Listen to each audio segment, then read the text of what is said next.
आपने नदियों में पानी बहता तो देखा होगा, लेकिन आज जिस नदी के बारे में हम आपको बताने जा रहे हैं वहाँ पानी के साथ सोना भी बहता है।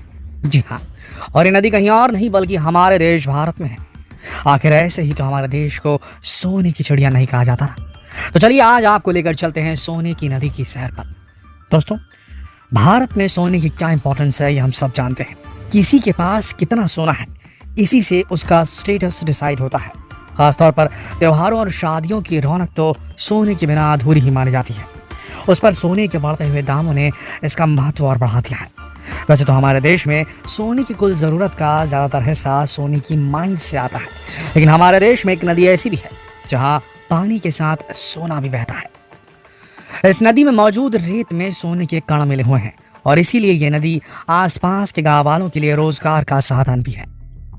रोज सुबह होते ही कई मजदूर नदी के आसपास इकट्ठा हो जाते हैं और नदी के पानी को छानकर उसमें से सोने के कण इकट्ठा करना शुरू कर देते हैं। ये लोग सदियों से ये काम कर रहे हैं और यही इनकी रोजी रोटी है। अब आप सोच रहे होंगे कि हमने आपको अभी तक नदी का नाम तो बताया ही नहीं, तो चलिए आपका सस्पेंस दूर कर देते हैं। ये नदी झारखंड, वेस्ट बंगाल और उड़ीसा होकर बहती है। इस नदी में सोने के कण पाए जाने के कारण इसका नाम स्वर्ण रेखा पड़ गया है। इस नदी की कुल लंबाई 474 किलोमीटर है। स्वर्ण रेखा नदी रांची से 16 किलोमीटर दक्षिण पश्चिम में स्थित नगड़ी गांव में रानी चुआ नाम की जगह से निकलती है और उड़ीसा पश्चिम बंगाल से होते हुए बालेश्वर नाम की जगह पर बंगाल की खाड़ी में गिरती है।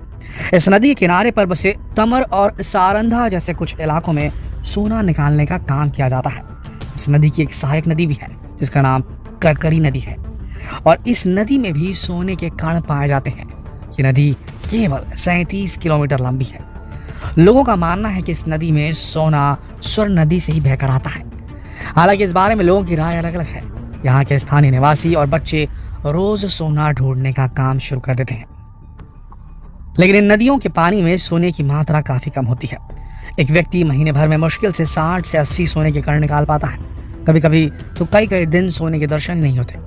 एक सोने के कण की कीमत 60 से 70 रुपए के आसपास होती है। इस तरह ये लोग पूरे महीने मेहनत करने के बाद 6 से 7 हजार रुपए की कमाई ही कर पाते हैं। दोस्तों, एक सवाल आपके दिमाग में जरूर आ रहा होगा कि आखिर नदी के पानी में सोना आता कहाँ से है। वैसे तो कई नदियों के पानी में मैग्नीशियम, सोडियम और दूसरे कई मिनरल्स पाए जाते हैं, लेकिन किसी नदी में सोना मिलने की घटना अपने आप में सबसे अलग है और उसका एक बहुत बड़ा कारण लैंडस्लाइड है। इस इलाके की ज्योग्राफिकल लोकेशन की वजह से यहाँ कई बार लैंडस्लाइड्स हो चुके हैं, जिसकी वजह से पहाड़ों से चट्टानें आकर नदी के पानी में मिलती रहती हैं। इन चट्टानों में सोने के कण पाए जाते हैं। नदी के आसपास मौजूद चट्टानों पर रिसर्च करने से भी यही पता चलता है कि इन चट्टानों में कुछ मात्रा में सोने के कण पाए जाते हैं और नदी का पानी इन्हीं कणों को अपने साथ बहा कर ले जाता है। इसीलिए इस नदी के पानी में कुछ मात्रा में सोना पाया जाता है। दोस्तों, ये दुनिया की अकेली नदी नहीं है जो कि पानी की जगह सोना उगलती है। थाईलैंड में भी एक ऐसी नदी है जिसके पानी में लोग मछलियां पकड़ने नहीं, सोना पकड़ने जाते हैं। इस नदी का नाम गोल्ड रिवर है। इस नदी को गोल्ड माउंटेन के नाम से जाना जाता है। ये साउथ थाईलैंड में बहती है। इसका एक हिस्सा मलेशिया के पास से बहता है। यहाँ नदी के हिस्से में काफी मात्रा में कीचड़ जमा है और इसी कीचड़ में छिपा है सोना। जी हाँ, यहाँ जमी कीचड़ में सोने के कई कण ढूंढे जा सकते हैं और इसी सोने की तलाश में रोज लोग नदी पर जमा होते हैं और कीचड़ को छानते हैं और उसमें से सोने के कणों को इकट्ठा करते हैं। हालांकि इस नदी में सोने के कण बहुत ही कम मात्रा में है, लेकिन सोना तो सोना होता है और उसकी चमक कभी फीकी नहीं होती। इसीलिए रोज स्थानीय निवासी यहाँ सोना ढूंढने आते हैं। भले ही उन्हें मिलने वाले सोने की मात्रा कम होती है, लेकिन फिर भी वो इतना सोना तो ढूंढ ही लेते हैं कि उनके घर का खर्च चल जाए। इन दोनों नदियों के अलावा भी दुनिया में कई ऐसी नदियां मौजूद हैं जिनमें सोना पाया जाता है। कनाडा की डॉसन सिटी में क्लोंडाइक नदी की तलहटी में सोने के कण आसानी से ढूंढे जा सकते हैं। सोने की इस नदी के पास जमी रेत को बाल्टियों में इकट्ठा किया जाता है, फिर उसे कई बार छाना जाता है। नदी के पानी को छोटे छोटे बर्तनों में रखकर जमाया जाता है, फिर इस बर्फ से सोने के टुकड़ों को अलग किया जाता है। सोने के ये टुकड़े कई शक्लों में होते हैं। ये किसी भी आकार के हो सकते हैं। ये भी जरूरी नहीं कि सोने के टुकड़े हर बार ही मिल जाएं। बहुत मेहनत के बाद कुछ टुकड़े ही हाथ लग पाते हैं। सोना तलाशने के लिए यहाँ कोई रोक टोक नहीं है। कोई भी खुदाई करके यहाँ सोना तलाशने का काम कर सकता है, लेकिन फिर भी कुछ लोग यहाँ जमीन के टुकड़े खरीद लेते हैं ताकि उस जगह से निकलने वाले सोने पर उनका ही हक रहे। और कोई दूसरा वहां कर खुदाई का काम न कर सके। हर साल हजारों लोग यहाँ अमीर बनने का सपना लेकर आते हैं और नदी के पानी में सोने की तलाश में लग जाते हैं। दोस्तों, ये तो बात हुई नदी के पानी में सोने के मिलने की, लेकिन दुनिया में एक ऐसी जगह भी है जहाँ सोने का पूरा एक द्वीप ही प्रकट हो गया, एक आइलैंड आ गया, गोल्ड आइलैंड। जी हाँ, ये सच है। हम बात कर रहे हैं इंडोनेशिया के गोल्ड आइलैंड के बारे में। दक्षिण एशिया के देश इंडोनेशिया में एक सोने के द्वीप की खोज की गई है।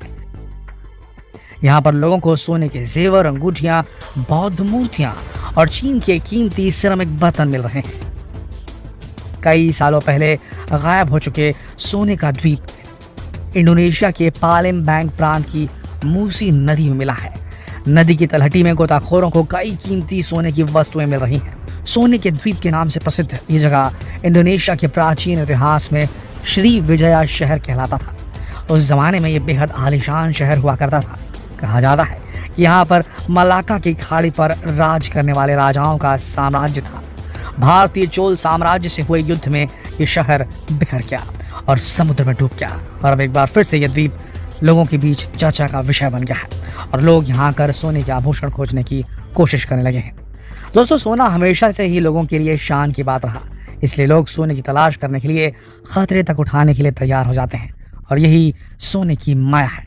इसका पीला रंग लोगों के सर चढ़कर बोलता है। खासतौर पर दिवाली पर तो सोने की मांग काफी बढ़ जाती है। क्या आप इस बार माता लक्ष्मी का स्वागत सोने के साथ करने वाले हैं? कमेंट करके जरूर लिख दीजिएगा, और जितना हो सके इस बहुत ही रोचक वीडियो को शेयर कीजिए फेसबुक पर, व्हाट्सएप पर, यूट्यूब पर, ताकि आपके भाई बंधु भी इस वीडियो का लुत्फ उठा सकें। कल फिर मिलते हैं एक और दिलचस्प वीडियो में। तब तक के लिए आप सबका इस वीडियो के अंत तक बने रहने के लिए दिल से धन्यवाद।